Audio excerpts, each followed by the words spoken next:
Today, John will share his thoughts and feelings about the struggle to bring his son home. You're recording, Duncan? Yeah, I am now. Perfect. So without further ado, John, please take it away. Thanks, everybody, and welcome, and we acknowledge how, I always say it like this, I thank the Indigenous people for their hospitality that they've offered me and my family for the last 150 years. So thank you. Where to start in this monster? In 1948, an Australian, Herbert Baird Evatt, was the third president of the United Nations, and he, with Eleanor Roosevelt, introduced the Universal Declaration of Human Rights, one of the most important documents of that late 20th century. Also another important structure which Herbert was deeply involved in with the Australian Prime Minister of the time, was the actual structure of the United Nations. So that's one. In 1958, the Conventions of Asylum came into being. They were ratified at the United Nations General Assembly under the aegis of Australia and Great Britain. There are two elements in them. The Conventions of Asylum were ruined with dragging Julian out of the embassy. Now, if you get asylum, you go through a procedure and you become an asylee and under the protection of the conventions. To remove asylum, there's equal procedure and equal seriousness. That wasn't done. So they smashed one of the great documents of the late 20th century. The United Nations Universal Declaration of Human Rights. The United Nations Working Group in February 2018 made a declaration that Julian Assange was arbitrarily detained, should be free and paid compensation by the United Kingdom and Sweden, derided both in the Swedish Parliament and in the United Kingdom Parliament, derided by the very authors of these documents. Add a bit more. In 2,000 years of human history, we've struggled to have a way of relating, states relating to each other, within a set of guidelines to advance their interests and to cooperatively move towards advancing their interests in cooperation, within cooperation. Smashed. The United Nations Rapporteur on Torture and Unusual Punishment. In 2019, Professor Mills at his name, an ex-professor of international law at Glasgow University, interviewed Julian in the Belmarsh Maximum Security Prison and determined in a 26-page report that Julian was a victim of psychological torture over a period of 7.5 years. That report was submitted to the United Kingdom. By the way, Mills was accompanied by two doctors, specialists in understanding the manifestation of torture on the human psyche and body. They determined that Julian was psychologically tortured. 26-page report in the receipt of the Australian government, in the receipt of the United Kingdom government, derided. In receipt of the Swedish government, they at least answered a letter, and then Professor Mills, the rapporteur, sent them a further 50 questions to answer. All of these cover the great advances in the late 20th century. The United Nations, due process, regularity of correspondence between states, conventions of asylum, and human rights. All of them smashed. Now these, you might think that these documents don't have much meaning. Well, each of them is a means, as I described, a means to evaluate our rights, our document to announce our rights. They are rights, they're non-derogable. You can't say I don't like them today and enforce them tomorrow. They're non-derogable.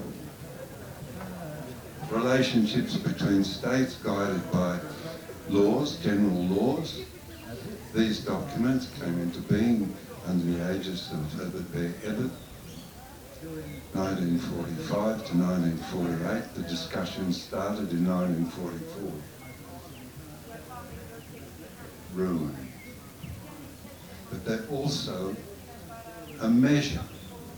So they're a means, if the states use them, and a measure of how far those states are drifting from the ideals, well, not so much ideals, laws, agreed laws within those documents. So I leave that with you to understand that these treasures are ours. There's an upwelling of people from around the world in 1945 to insist that these things come into being. All genius arises from within the people and ascends from there, or in some cases descends. Forgive my wry humour, but it's how sometimes it goes down. It ascends from us. Herbert Bear Evatt, his mum was a tavern keeper in Tamworth, I think, or Maitland, I can't remember. So it ascends from us. This I insist is an understanding. That we are the possessors of these documents and the originators of these documents. And consequently, it will emerge from us, again, an insistence that these documents be reinstated and that the sovereignty of states within laws be our insistence. An example. The other day, Peter Dutton, a man who I've never felt any affection for, I now have to like, because he made a declaration alongside Prime Minister Albanese over Julian Assange that this has gone on long enough. So personally, we're delighted. But politically, it says to the United States that on this matters and other matters of sovereignty, there is no distance between the opposition and the government in these matters. This is absolutely new and vital. He's saying to the United States that you can't have a colour revolution here over this matter. You can't tip us out, tip out the government, put us in, and the policy towards Julian Assange will change. So important that we now move towards a conservatism. What, may you ask, do I mean by that? A conservatism. The conservatism is the reinstitution of the understanding that we are a sovereign nation with its own outlook, its own interests, and its own culture to pursue. We're not part of a globalist mess. You may feel that, well, Australia, is better off in the arms of the United States. Well, let me tell you about those that Henry Kissinger states in 1974. It's not good to be an enemy of the United States, but sometimes it's tragic to be a friend. Also to keep in mind is this: the destruction of Libya, the destruction of Afghanistan, the destruction of Iraq, the destruction of Syria, Yemen, Sudan, right across the Middle East. Brown University study says that 38 million refugees, have been created in the 22 years of the United States occupation and wars in the Middle East, or West Asia as we now call it. That's 38 million people whose communities have been smashed to bits and have to find another place to live. Julian Pike, University of Melbourne, a researcher on excess deaths. This is a theory used to measure the effect, for example, of pandemics, excess deaths. So they take a 5-year average of deaths, and any excess over that average is put down as a vector is looked for the cause of those deaths. Gideon's estimate for 21 years in the Middle East, 6 to 7 million people, souls. 6 to 7 million people, 1 million in Iraq. You think that the flux of life is going to allow the United States and its partners to continue this depredation? Do you not think that they've instituted sanctions against Russia and 85% of the world, or such 87% of the world, has turned its back on that impulse? Do you not see that the manifestations will gradually come in Saudi Arabia and Iran and our friends? A friendship, well, maybe not a friendship, that have decent relationships with each other and was brought about by China. Can you not see that the flux of life is amalgamating nations to end this depredation upon its peoples? That's the poetic. Of course, geopolitics follows the poetry. All legislation is made in the quiet places, away from the marketplace and away from fame. In other words, it's the poets and thinkers in the quiet who scribble away and discover ideas, because there is the phenomenon of upwelling from amongst us. Here, today, everywhere, your discussions with your friends, the great gift of the United States Constitution was the First Amendment, and it came about in 1790. I think George Mason and Thomas Jefferson. George Mason, the author, and the popularist Thomas Paine. That understanding is this, that the conversation between us, fed by knowledge, raises constantly over time the general knowledge of the community.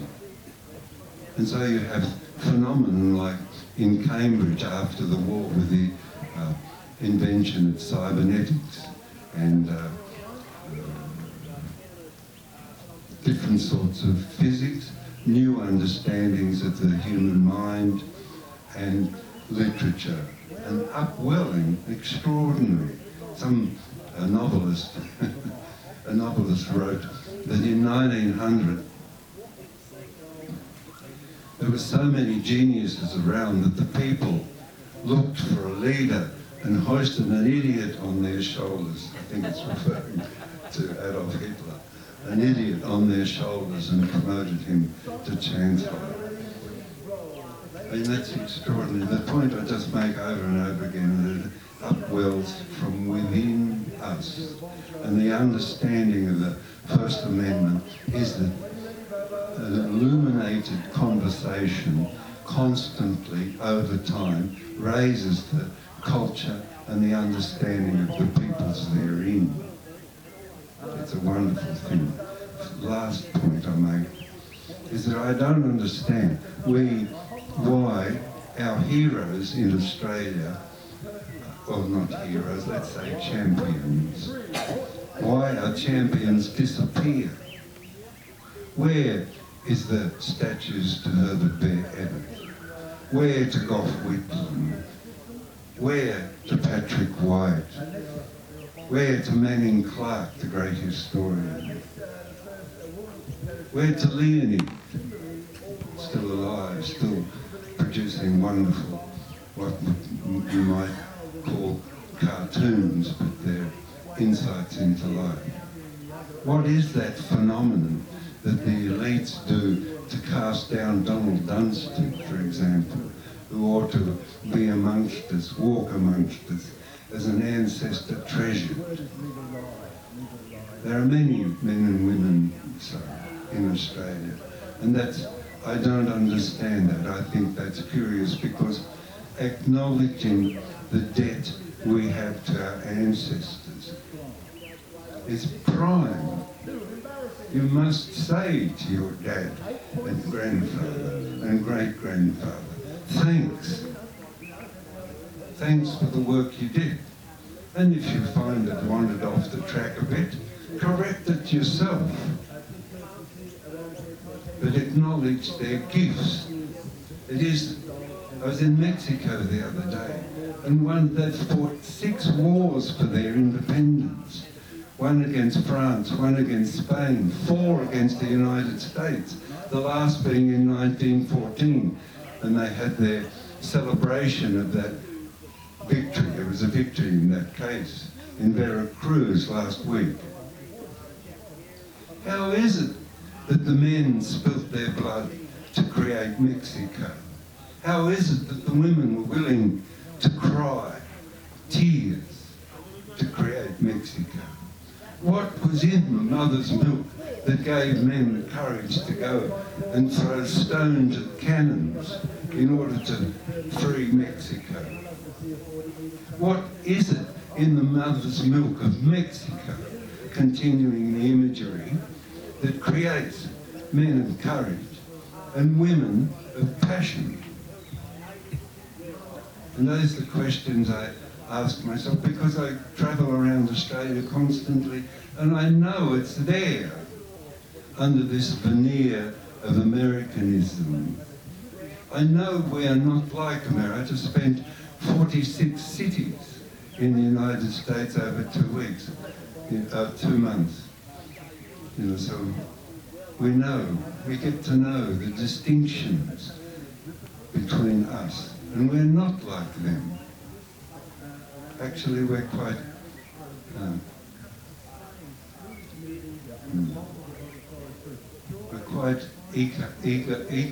equalitarian, or egalitarian, if you like.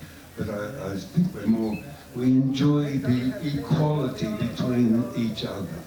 We enjoy being able to, you can wander down the street there, and it's so refreshing to see people say hello and smile easily. We Aussies are pacific.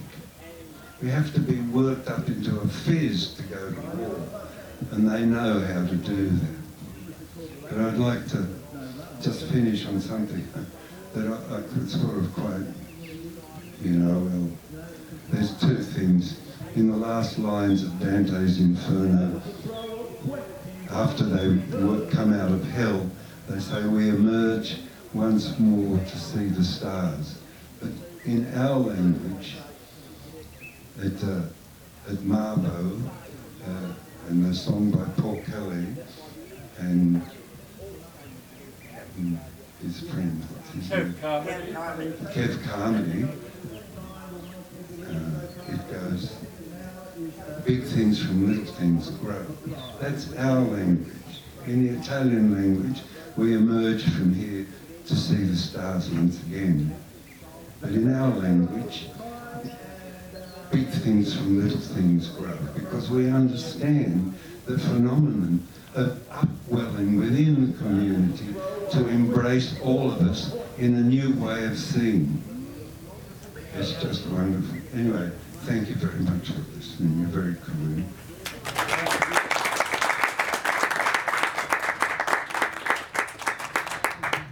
Do we have any questions from the audience?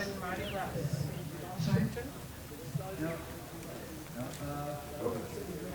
I heard on the news that the new Australian, as new High Commissioner to London, first thing he did was to go and see Julian. What's happening with that? Well,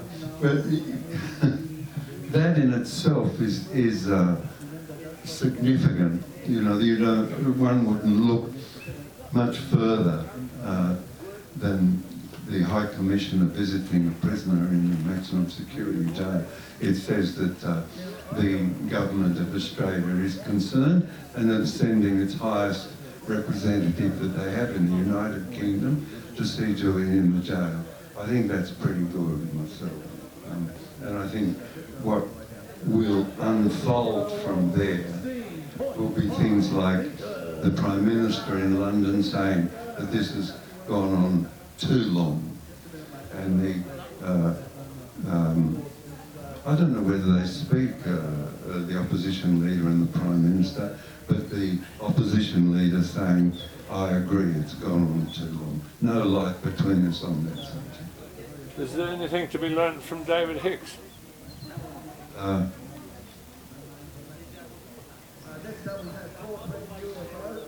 Not really.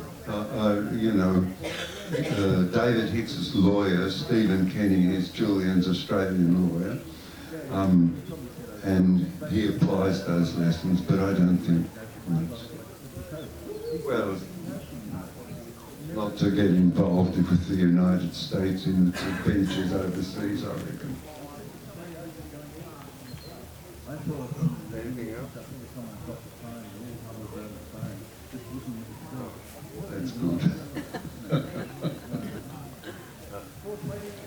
You know, I heard recently that Tony Albanese is in England at the moment. Yes, the Prime Minister's in England, yes. Yeah. Do you know whether he's speaking? He did in a press conference answer a question which I've said previously that it's gone on. He doesn't know what purpose is served, and it's gone on long enough. And he's back in Australia with President Biden in Sydney. So if you're at a loose end, come down and shout at him.